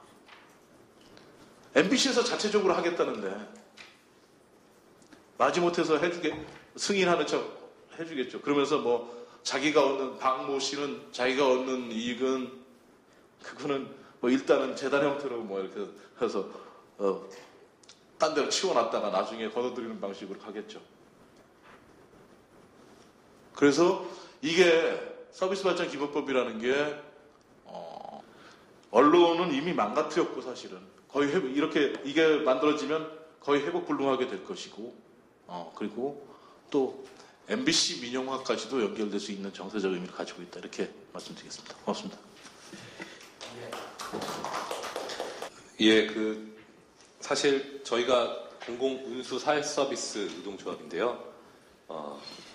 앞에서 서비스가 상당히 다양한 업종으로 구성되어 있는데 저희 그 업종들이 다 저희 노조에 소속이 되어 있습니다. 그래서 생산자 서비스부터 시작해서 사실은 개인 서비스까지 하지만 공공부문이 소유하고 있거나 아니면 영향력이 큰 이제 부문들을 중심으로 저희 노조가 구성되어 있는데 말씀하신 것처럼 사실 앞에서 주로 영역이나 각 의제들 중심으로 업종을 중심으로 한 이제 서비스 산업 발전법의 문제점들에 대해서는 이야기를 해주셨고요. 저희는 그 앞에서 나온 것들을 빼면 뭐 여러 가지 이제 사실은 서비스 영역이 있긴 한데 사실 지금 서비스 발전 기본법이 1차적으로 목표를 하고 있는 대상이 사실은 거의 앞에 있는 영역들에 거의 다뤄졌습니다. 사실은 대부분 다 중점 육성 산업으로서 지정이 되어 있는 부분들이고 해서 사실은 나머지를 빼면 뭐 예를 들어 사회 서비스라든지 아니면은 뭐 이제 개인 서비스라든지 여러 가지 부분들이 있을 텐데 사실 저희도 이렇게 요 법에 대해서 말씀드릴 만한 건 사실은 좀 없을 수도 있겠다 이런 생각이 들어서 좀 약간 각도를 좀 달리해서 사실은 저희가 어떻게 보면은 앞에서 말씀 나오셨지만 이제 어떤 영역은 민영화가 상당히 진행된 영역도 있고 실제로 형식적으로 어쨌든 아직까지는 국가가 좀 소유를 하고 있거나 정부가 사실상 이제 뭐 출연을 보조를 다 하는 운영하는 이제 영역이 있고 사실은 이제 방송처럼 이미 모든 영역이 다 국가가 손뗀 소유 구조에서 이제 여러 다양한 영역들이 있는데 저희는 어쨌든 영역은 다양한 영역이 있지만 그나마 국가가 좀 소유하고 있는 이제 이런 공공기관들 중심이 많이 구성되어 있습니다. 근데 이제 이 부분에 있어서도 정부가 이제 요 서비스 발전 법과 함께 어떤 것들을 하려고 하는지 이것들을 중심으로 좀 말씀을 드리도록 하겠습니다. 아시겠지만 이 서비스 발전 기본법이라고 하는 거는 이 자체로만 나와 있는 게 아니고 그동안 계속해서 추진되어 왔던 서비스 산업 발전 정책과 투자 활성화 대책, 각종 규제 완화 정책의 일환으로 추진되고 있는 겁니다. 그래서 공공기관들 같은 경우에는 이제 이런 측면에서 보면은 크게 두 가지 정도에서 아직까지 정부 정책이 추진되어 왔습니다. 하나는 말 그대로 이제 민영화하는 영역이 있겠습니다. 대표적으로 이제 있는 기관의 소유를 이제 민간으로 넘기는 민영화가 있을 수 있고 그동안 정부 혹은 공공기관이 독점해왔던 시장에 대해서 이걸 민간에게 개방하는 시장 개방 형식의 이제 민영화가 있을 수 있는데 사실은 이것이 지속적으로 이제 추진이 돼 왔었죠. 이게 하나가 있고 두 번째는 이제 공공기관의 역할, 기능 자체를 이제 바꿔나가는 부분들이 있습니다. 그래서 소유는 국가가 소유하고 있고 분명히 운영은 공공기관으로 운영이 되는데 하는 일을 따져보면 전혀 어떤 공공성과는 거리가 먼 사실상 우리 산업화 시대 때 우리 정부나 공공기관들이 그 재벌들의 성장을 측면 지원하는 역할들을 했던 것처럼 사실 공공기관이라는 이름을 달고 있지만 이 시장화되고 있는 영역에서의 민간 기업들과 재벌들의 이제 기능들을 측면 지원하는 혹은 이 재벌들이 이 시장으로 뛰어드는 통로가 되는 이런 역할들을 좀 하는 경우들이 있습니다. 그래서 이 두 가지를 이제 중점적으로 추진하고 있는데 그것이 이제 정부는 그러니까 서비스 산업 선진화를 얘기하고 있듯이 공공기관에 대해서는 공공기관 정상화라는 이름으로 이제 정책들을 추진하고 있습니다. 그래서 앞에 많은 분들이 이제 기재부 독재에 대해서 말씀하셨는데 사실 저희 공공기관들 같은 경우에는 올 한 해 동안 말 그대로 기재부 독재에서 엄청난 말도 안 되는 일들이 벌어졌습니다. 그래서 올해가 이제 정상화 대책이라고 하면서 사실상 단체 협약으로 맺어왔던 여러 가지 권리들을 일방적으로 계약을 하라고 기재부가 지시를 했죠. 노사가 합의한 단체 협약이고 헌법에 보장되어 있는 노동 기본권에 의해서 체결된 단체 협약임에도 불구하고 일방적인 계약을 하라고 요구를 했었고 계약을 하지 않을 경우에는 내년도 임금을 동결시키겠다는 협박을 했었습니다. 그래서 사실상 거의 헌법 위에서 지금 기재부가 놀고 있는 상황이에요. 이게 1차 정상화였습니다. 그래서 사실 부끄러운 얘기지만 많은 공공기관들이 이 협박에 넘어가서 사실상 자기가 그동안 10수년 동안 단체 협약과 파업과 투쟁을 통해서 쟁취해왔던 권리들을 내주는 안타까운 일들이 있었고 아직도 이것을 저항하면서 지금 뭐 경북대 병원 같은 경우에는 지금 오늘로서 22일차 파업을 지금 하고 있는 이런 상황입니다. 근데 이제 여기가 끝이 아닙니다. 사실은 이거는 어떻게 보면 신호탄에 불과했고 지금 2차 정상화 정책을 정부가 이제 하겠다고 준비를 하고 있습니다.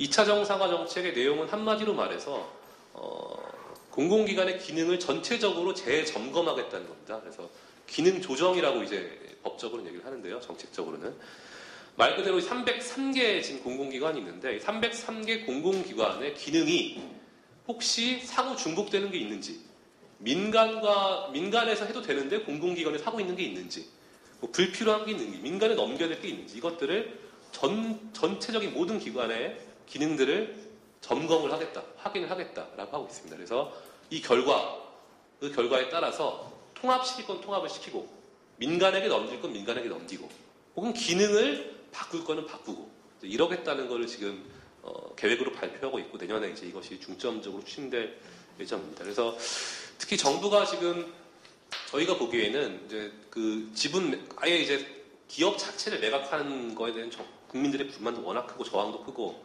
철도 이제 작년에 철도 KTX 분할 매각에서 파업으로 막았던 것과 마찬가지로 이게 위험 요소가 크니까 이제 우회적으로 다양한 방식으로 이제 기능 조정이란 이름으로 사실상 민영화를 준비해가는 이런 작업들을 하려고 하는 것을 보여지고요. 그러면서 1차적으로 이제 기능 조정이 4대 부문이라고 해서 4대 부문에서 중점적으로 먼저 1차적으로 추진이 되고 있는데 이제 그 중에 한 2가지 정도가 사실은 서비스 영역과 직접적으로 연관되어 있는 부분입니다. 하나는 이제 컨텐츠 진흥이라고 하는 부분이 있고 하나는 이제 정보 보호 뭐 이런 부분들이 있습니다. 그래서 특히 뭐 컨텐츠 진흥 부분이야 사실은 이제 원래 뭐 컨텐츠 뭐 방송 컨텐츠를 비롯해서 각종 문화 컨텐츠들은 대부분 다 민간에서 이제 생산하고 있지만 이것들 이제 이 컨텐츠들이 제대로 생산되도록 혹은 이런 컨텐츠들이 공적으로 생산될 수 있도록 전체적인 생태계를 조성하고 필요한 기능들을 이제 지원하는 역할들을 하는 것들이 공공기관의 역할일 텐데 사실상 이 컨텐츠 진흥의 역할들이 민간 돈 되는 컨텐츠를 어떻게 하면 더 민간 기업들이 잘 만들 수 있을까 지원하는 역할로 이제 바꾸겠다는 이런 것을 보여지고 특히 뭐 지금 글로벌 5대 킬 컨텐츠라고 해서 뭐 게임, 뭐 캐릭터 이런 것들 얘기하지 않습니까? 그런 것들을 지원하는 역할들로 공공기관들을 이제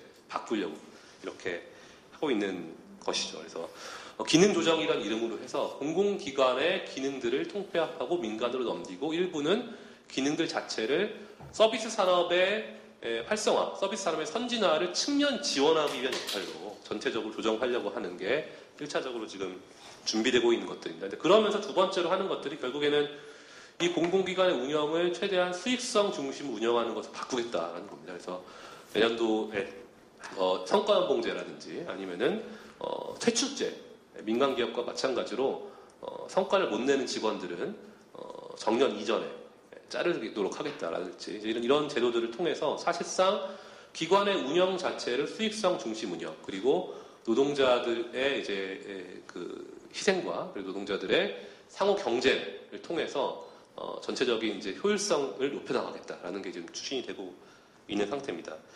이게 단순하게 이 노동자들의 문제만은 아닌 게 예를 들어서 지금 병원 같은 경우가 아주 대표적인 공공병원이 사실 우리나라는 얼마 없지 않습니까? 그래서 있는 공공병원도 얼마 없는데 이 공공병원 자체를 공공병원이 아닌 사실상 민간병원과 크게 다르지 않는 병원을 만들겠다는 게 지금 정부의 정책입니다. 그래서 올해 이제 원래 그 공기업들은 지금 경영평가라고 해서 정부에 의해서 평가들을 받고 있는데 사실 병원들은 평가를 따로 정부에서 기재부에서 하진 않았습니다. 근데 내년부터는 이 평가를 다시 하겠다는 거예요. 경영평가를. 근데 평가의 내용들을 보면 대부분이 다 얼마나 돈을 잘 벌어오는가 병원들이. 그리고 노동조합을 얼마나 잘 요리를 해서 단협을 계약시키고 후퇴시키는가. 그리고 정부 정책을 얼마나 잘 따랐는가에 따라서 점수가 높아지게 되어 있습니다. 그리고 점수를 낮게 받으면 기관장을 해임한다거나 아니면은 점수를 높게 받으면 뭐 성과급을 뭐 준다거나 이런 방식으로 해서 이제 협박과 당근과 채찍으로 이제 공공기관 요리를 하고 있는데 이거를 지금 공공병원에 도입하겠다는 게 지금 정책입니다. 그래서 이게 만약 도입이 되면 실제로 이제 보훈병원 같은 데가 지금 경영평가를 받고 있는데 평가를 받다 보니까 이러한 일들이 돈 안 되는 의료는 안 하는 거죠. 진료는 안 하는 거죠. 그래서 보훈병원 같은 경우에는 실제로 있었던 일인데 분만실, 신생아실은 없애고 산부인과에서 이제 말하자면 산과 애 낳는 건 돈이 안 되는 거니까 산과는 없애고 부인과 암, 부인과 질병 이런 부분들에 대한 클리닉이라든지 치료들을 높이는 방향으로 사실은 했던 적이 있는데 이런 식의 일들이 아마 앞으로 공공병원에서 일어날 것으로 보여집니다. 그래서 이게 그나마 어쨌든 소유는 정부로서 유지가 된다 하더라도 사실상 들여다보면은 민간병원과 다를 바 없는 수익성 중심의 운영이 되다 나면 당연히도 이후에 남은 길은 이제 운영 주체만 소유 구조만 바꾸면 이제 완성이 되는 이제 이것을 바라보고 앞으로 이제 가고 있는 실정입니다. 그래서 아마 이제 서비스 산업 선진화 기본법이 이제 발전 기본법이 통과가 되면 아마 공공기관에 이것을 근거로 직접적으로 아마 뭐 당장에 민영화를 한다거나 이런 것들은 없겠지만 아마 지금 추진되고 있는 공공기관 정상화 정책과 연계를 해서 각종 규제 완화 및 투자 활성화 그리고 공공기관의 기능들을 시장화를 지원하고 혹은 시장화를 시작하는 이런 역할로 바꿔나가는 것들을 중점적으로 추진할 걸로 보여집니다. 마지막으로 이제 약간 한마디 더 덧붙이자면 이 정부가 이제 서비스 산업의 발전을 얘기하면서 사실은 얘기하는 게 지금 생산성 문제 아닙니까? 그래서 처음에 이제 노무현 때는 사실은 서비스 산업이 우리 이후 먹거리다. 서비스 산업을 키워야 된다라는 이제 덩치를 이제 키우자는 게 주였다면 이명박 넘어오면서부터는 서비스 산업의 생산성을 개선을 해야 우리 전체의 생산성이 올라가고 경제 성장률이 올라간다는 게 이제 주요 논리였습니다. 근데 그러면서 이제 생산성을 높이기 위해서 얘기했던 게 규제 완화하고 투자 활성화였던 거죠. 그래서 대표적으로 원래 돈벌이가 되는데 지금 돈벌이가 안 되고 있는 것들은 시장을 열고 그 다음에 이 상당히 영세하고 낙후되어 있는 서비스 산업에 자본을 투자를 함으로써 전체적인 생산성을 높여야 된다라는 거였습니다. 근데 과연 참 이게 그동안 이렇게 자본이 투자되고 시장화되고 영세가 됐던 게 대형화되고 집중화되고 이런 것들이 이루어졌는데 과연 생산성 혹은 이 국민 경제에 어떤 영향을 미쳤냐라는 것들을 한번 돌아볼 때라고 생각합니다.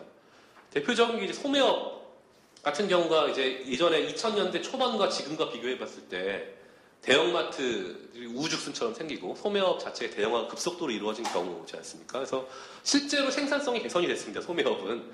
그러니까 2001년하고 2005년만 놓고 봤을 때 제가 자료를 보니까 한 50% 정도의 생산성 향상이 있었어요. 1인당 부가가치. 그러니까 소매업에 종사하는 노동자들이 벌어들이는 부가가치가 사실은 한 50% 정도 늘었습니다. 근데 과연 그러면 그렇게 생산성이 늘었으니까 국민 경제 혹은 서비스라는 게 개선이 됐냐? 소매에 관련된 서비스가 국민이 느낀 행복이 늘어났냐라는 걸 놓고 볼 때는 과연 그런가를 질문할 수밖에 없는 거죠. 사실 생산성이 는 이유는 단 하나입니다. 노동자들이 줄었어요. 종사하는 종사자들이 줄다 보니까 10명이서 10개에서 하는 소매 상가가 줄고 1개로 집중이 되고 노동자들이 당연히 일하는 종사자들이 줄고 이러다 보니까 생산성이 는 것처럼 보이는 게 있는 거죠. 두 번째는 이런 과정에서 임금은 줄었습니다. 실제로 실질 임금은 생산성은 그러니까 부가가치 1인당 버는 부가가치는 50%가 늘었는데 실제로 1인당 임금은 14% 정도밖에 증가 안 했습니다. 5년 동안. 이 말은 뭐냐면 결국에는 부가가 이렇게 소매업이 대형화되고 시장화되고 가져가는 부가가치는 늘어났을지 몰라도 실제로 이 내에서의 분배 구조는 악화됐다는 얘기거든요. 무슨 말씀을 드리고자 하는 거냐면 결국 서비스업의 생산성이라고 하는 거는 서비스업 자체는 노동 집약적인 산업일 수밖에 업종이고 뭐 산업이 아니다 하더라도 그런 영역일 수밖에 없습니다. 사람이 하는 일인 거죠. 사람의 머리로 만들어내고 사람의 손으로 발로 제공하는 서비스, 재화가 아니라 서비스인데 이거를 자본 투자를 활성화해서 이 서비스를 개선하겠다, 선진을 하겠다는 발상 자체가 문제다라는 거죠. 대한항공 최근에 이제 문제가 되고 있는 땅콩회항의 얘기를 보면서 그런 생각이 들었는데 대한항공 노동자들이 생산성을 높이라고 대한항공에서 갤럭시 탭을 다 하나씩 줬다고 합니다. 그래서 그 규정이 맞냐 틀리냐 할 때 그 갤럭시 탭을 꺼내서 찾아보고 있으니까 못 찾는다고 왜 이렇게 늦게 찾냐고 또 면박을 줬다고 하죠. 갤럭시 탭을 주고 생산성을 높이려고 했는데 또 반대로 그 비용을 절감하기 위해서 그 승무원들에게 제공되는 기내식은 인원수의 절반밖에 안 싣는다고 하죠. 지금은 나머지는 1인 그 특등실에서 남는 거를 먹어라 이렇게 하고 있다고 합니다. 그러니까 이 갤럭시 탭을 주고 일하라고 하고 대신에 노동자들에게 주는 밥은 뺏고 하는 게 과연 기내 서비스의 향상 그리고 장기적인 서비스업의 발전에 과연 얼마나 도움이 될지 한번 생각을 해봐야 되는 게 아닌가 싶고 서비스업이라는 결국 사람이 하는 문제고 인간이 제일 중요하기 때문에 어떻게 하면 서비스업에 종사하는 노동자들, 서비스를 생산하는 노동자들 혹은 뭐 문화인들, 예술인들, 방송인들, 교육인들, 의료인들이 정말 마음 놓고 일할 수 있고 자기 실력을 키워갈 수 있고 숙련을 높여갈 수 있는 방향으로 가는 게 맞다라는 것이죠. 그래서 노동의 서비스업의 생산성을 높이기 위해서는 자본의 투자를 늘리고 자본의 규제를 푸는 게 아니라 임금을 올리고 인권을 올리는 게 더 먼저라는 말씀을 마지막으로 드리고 싶습니다. 네, 제 말씀 이것으로 마치도록 하겠습니다. 예. 네, 방금 전에 이제 배재홍 선생님께서 기재부가 주관하는 법이어서는 안 된다, 만약 통과되더라도 라고 얘기를 하셨는데요. 근데 그럴 일은 없습니다. 왜냐하면 이 법이 제정되게 된 유일한 목적은 기재부가 주관하는 것을 하기 위한 법이기 때문에요. 기재부가 주관하지 않는다면 이 법을 통과시킬 이유가 전혀 없거든요. 그래서 이 법의 법률적 문제점에 대해서 제가 몇 가지 짚어볼게요. 적용 범위가 전혀 특정이 되지 않습니다. 2조 1호에 보시면요. 이 법에 적용 대상이 되는 서비스 산업에 대해서 정의를 하고 있는데요. 어떻게 정의를 했냐면 농림어업이나 제조업 등 재화를 생산하는 산업을 제외한 경제활동에 관계되는 산업으로서 대통령령이 정하는 산업이라고 되어 있습니다. 근데 이거는 전혀 특정이 불가능해요. 그 전체 산업은 모두 경제활동과 관련이 돼 있죠. 경제활동과 관련하는 산업이 어디 있습니까? 그러니까 산업인데 농림업과 제조업을 제외하고 모든 산업. 그 중에 대통령령이 정하는 것. 그러니까 전혀 특정이 불가능하고요. 산업은 계속 발전하고 새로운 영역이 계속 생겨나는데 앞으로 이 산업 발전에 따라서 그러니까 무한정 확대될 여지를 가지고 있는 거죠. 그리고 두 번째로는 2조 2호에 관계중앙행정기관이라고 되어 있는데 이것은 서비스 산업과 관련된 사무를 관장하는 중앙행정기관. 근데 그 1호에서 서비스 산업이라는 게 무한정 확대될 수 있기 때문에 관계중앙행정기관도 사실상 모든 부처가 될 수밖에 없는 것 같습니다. 그래서 앞에 제가 57페이지 이하에 이제 지적을 했는데요. 이렇게 이상하게 법이 제정된 이유는 기획재정부 검토보고서, 기획재정위 수석전문위원 검토보고서에 나와 있는데 원래 입법예고 당시에는 의료, 교육, 관광레저, 정보통신 서비스 등 대통령이 정한 서비스 산업이라고 몇 가지를 예시를 했어요. 정부가 주로 관심 있는 영역들에 대해서 지적을 해놨었는데 이 보건복지부 지식경제부의 협의 과정에서 의료가 이제 언급되면 의료에 대한 부담, 의료 민영화 문제에 대한 계속 문제제기가 있으니까 좀 일종의 눈 가리고 아웅식으로 의료라는 말을 빼버리고 교육이라는 말을 빼버리고 그러다가 이렇게 된 것 같습니다. 근데 이것에 대해서는 이 기획재정위원회 검토 보고서에서조차 이거는 포괄적 위임법 금지 원칙에 위반된다라는 점 지적을 하고 있어요. 근데 헌법재판소에서도 대통령령에 위임하려면 법률 자체에서 대통령령에 규정될 내용을 대강이라도 예측할 수 있어야 한다고 이미 그 판시를 하고 있는데 이런 포괄적 위임법 금지에 정면으로 위반됩니다. 그리고 세계에서도 이런 법안이 유례가 없고요. 그런데도 이 법을 추진을 하고 있는 그런 상황이고요. 그리고 법안 내용은 65페이지 이하의 주요 내용은 제5조부터 7조까지가 주요 그 내용인 것 같습니다. 그래서 가장 핵심적인 내용은 서비스산업선진화위원회에서 심의한 그 서비스산업발전 기본계획을 5년마다 수립하고 그 기본계획에 따라서 각 행정기관은 시행계획을 수립을 하고 그리고 7조에서 이런 시행계획과 기본계획을 얼마나 추진하고 있는지 점검해서 결과를 서비스산업선진화위원회에 제출해서 점검을 받고 서비스산업선진화위원회는 개선 의견을 통보할 수 있다 이렇게 되어 있습니다. 그러니까 원래는 좀 더 강력한 권한을 부여를 했더니 워낙 비판 의견이 높아서 약간 뭔가 이제 별로 대단한 게 아닌 것처럼 보이게 하기 위해서 개선 의견 통보 이런 식으로 좀 강제성이 안 드러나는 방식으로 좀 법안을 만들긴 했는데요. 그래도 결국은 이제 기재부가 중심이 돼서 모든 서비스 산업에 관해서 기본 계획을 세우고 그것의 시행 실적을 점검을 한다. 그래서 그 기획재정부의 모든 부처를 지배하는 월권적인 지위를 부여하는 것이 이 법의 핵심적인 내용이고요. 서비스산업선진화위원회라는 거의 구성의 문제점도 제가 59페이지에 지적을 했는데요. 그 선진화위원회는 구성이 위원장인 그리고 당연직 위원 10명 이내 위촉위원으로 구성되도록 되어 있습니다. 근데 위원장은 기획재정부 장관과 위촉위원 중에서 호선하는 사람인데요. 이 위촉위원을 어떻게 위촉하냐면 중앙행정기관의 장의 추천을 받아서 위원장이 위촉하도록 되어 있습니다. 근데 위원장이 2명인데 한 명은 위촉위원 중에서 호선하도록 되어 있으니까 처음에 이 위원회가 구성될 때는 위원장은 기획재정부 장관밖에 없죠. 그러니까 위촉위원은 기획재정부 장관이 선정을 하도록 되어 있는 거고요. 그럼 기획재정부 장관이 선정한 사람들 중에서 자기들끼리 뽑은 사람이 위원장이 되는 거고. 그러니까 결국 이 서비스산업선진화위원회 구성은 기획재정부 장관이 맘대로 한다.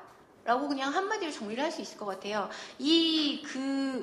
결국 이제 모든 산업에 대해서 기본계획을 수립할 막강한 권한을 가지고 있는데 이 위원회를 구성하는 데는 기획재정부 장관 외에는 다른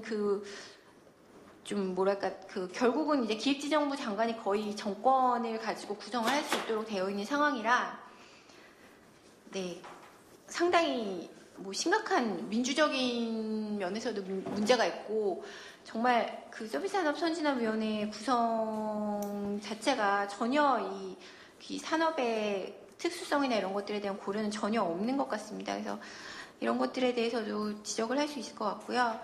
네, 기타 서비스산업발전법의 문제점에 대해서 이미 다른 분들이 다 지적을 하셨으니까 저는 그냥 짧게 경쟁력 강화와 생산성 향상을 위해서 기획재정부 중심으로 서비스산업 발전을 추진한다고 하는데 이게 과연 우리나라 서비스산업들이 이 생산성이 낮은 게 뭐 때문인가. 그러니까 지금 이 정부가 해결책으로 제시하고 있는 건 규제를 개선하고 13조에 나오거든요. 그리고 연구개발과 연구개발을 활성화한다. 14조부터 16조까지 나와 있고 서비스를 표준화하고 정보통신 기술 활용 촉진한다. 이 정도인데요.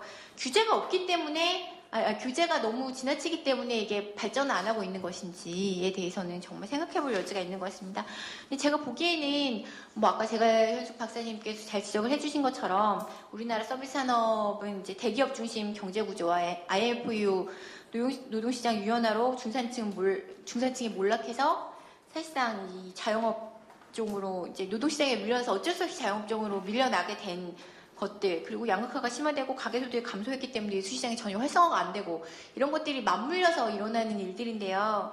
오히려 대기업 그 중심 경제를 강력하게 이제 경제민주화 정책을 통해서 규제를 하고 중소기업을 성장시키고 노동소득 분배율을 개선해서 내수 경기를 활성화시키는 것이 지금 서비스 산업을 발전하기 위한 우리나라의 경제 구조를 위한 바른 방향인데 이것들에 대해서 전혀 생각을 안 하고 규제를 완화하고 그 R&D 이쪽을 활성화시키면 마치 서비스 산업의 경쟁력이 향상될 것처럼 이렇게 정부가 진단을 내리고 있는데요. 이건 전혀 잘못된 진단이라고 생각을 하고요.